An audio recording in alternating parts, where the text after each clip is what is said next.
Ready? Mark Ritchie, thanks for appearing on The Uptake. Tell us what brings you here today.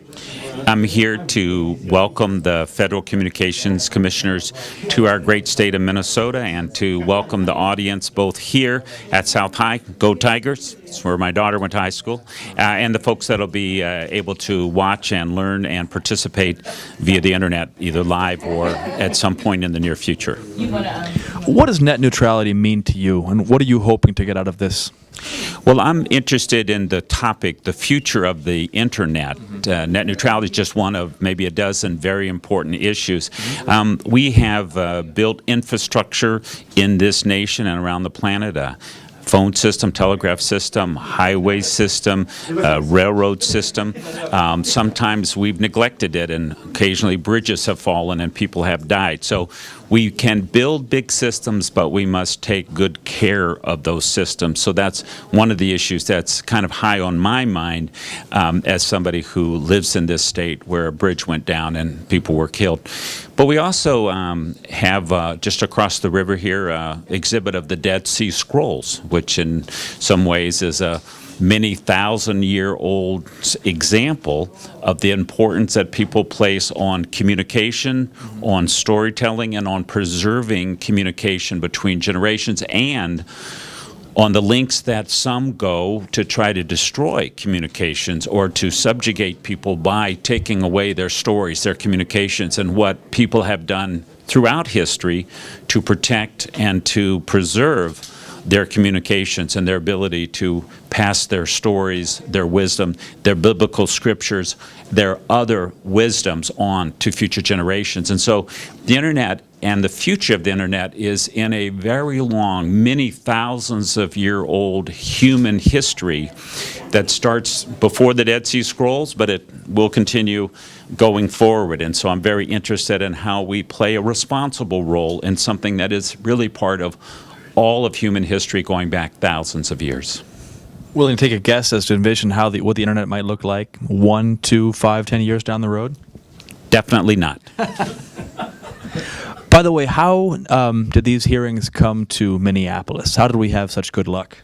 I think the local organizations who've been thinking about the future of the internet, and keep in mind Minnesota was the home of the Gopher, which was the first way that a lot of us found that we could share documents around the planet. So Minnesota has been on a very leading edge of the whole conversation of digitally based communications, of archiving, of library, that kind of thing. I think our organizations here understand that we need to be part of national and international discussions, and we are blessed with having some leaders now in our Federal Communications Commission who are interested in hearing from voices who have been on the cutting edge. And so probably it was a very good kind of convergence of our interest here and our expertise, our ideas, with the interests of people at the national policymaking level to hear and learn from those who've really been building this system from the bottom up. Any thoughts on this talk of a potential Verizon-Google merger and what it might mean for the internet and for us as internet consumers? No. Safe answer. Good. It's an answer that reflects the fact that I have certain responsibilities that I'm very busy with in the daytime, and also I'm in the middle of running elections for the state. But what's important is that tonight's public forum and all the information that comes around it allows citizens very broadly to study these questions. And so we don't become instant experts in the first instance we hear about something. We take time, we try to get input and ideas from lots of different places, try to sort out the wheat from the chaff and all of that. And then we try to say, well, how do those voices come together?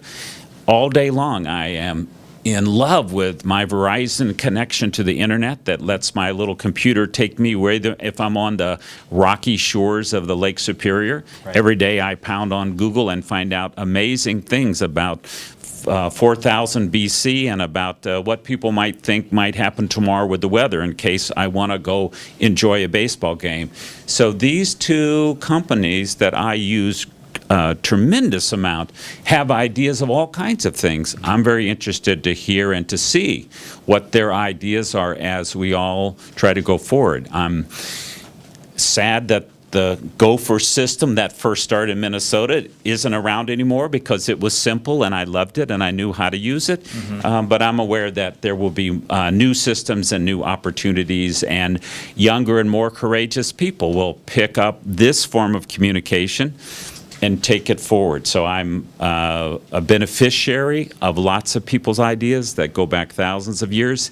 I'm excited about some of the opportunities and want to see where these ideas take us, but it's in the public arena, the commons, that we can then debate them and see, well, how might this work? I happen to live in a city. Much of my work is in the countryside, is in rural areas. These have different connections to the phone lines, to the satellites, to the other forms of communications. And so we're a big nation. We're a nation of quite diverse opportunities and different kinds of situations, different geographies. Some of us are below sea level. Some of us are at 10,000 feet. Some of us are near urban metro areas. Some are not. So how do we make us, out of many, one? One nation, indivisible, is what we pledge in our Pledge of Allegiance. If it is one nation, indivisible, what are the things we need to do to keep lifting that up? Mark, thank you so much for appearing on The Uptake. Thank you. Appreciate it. Okay.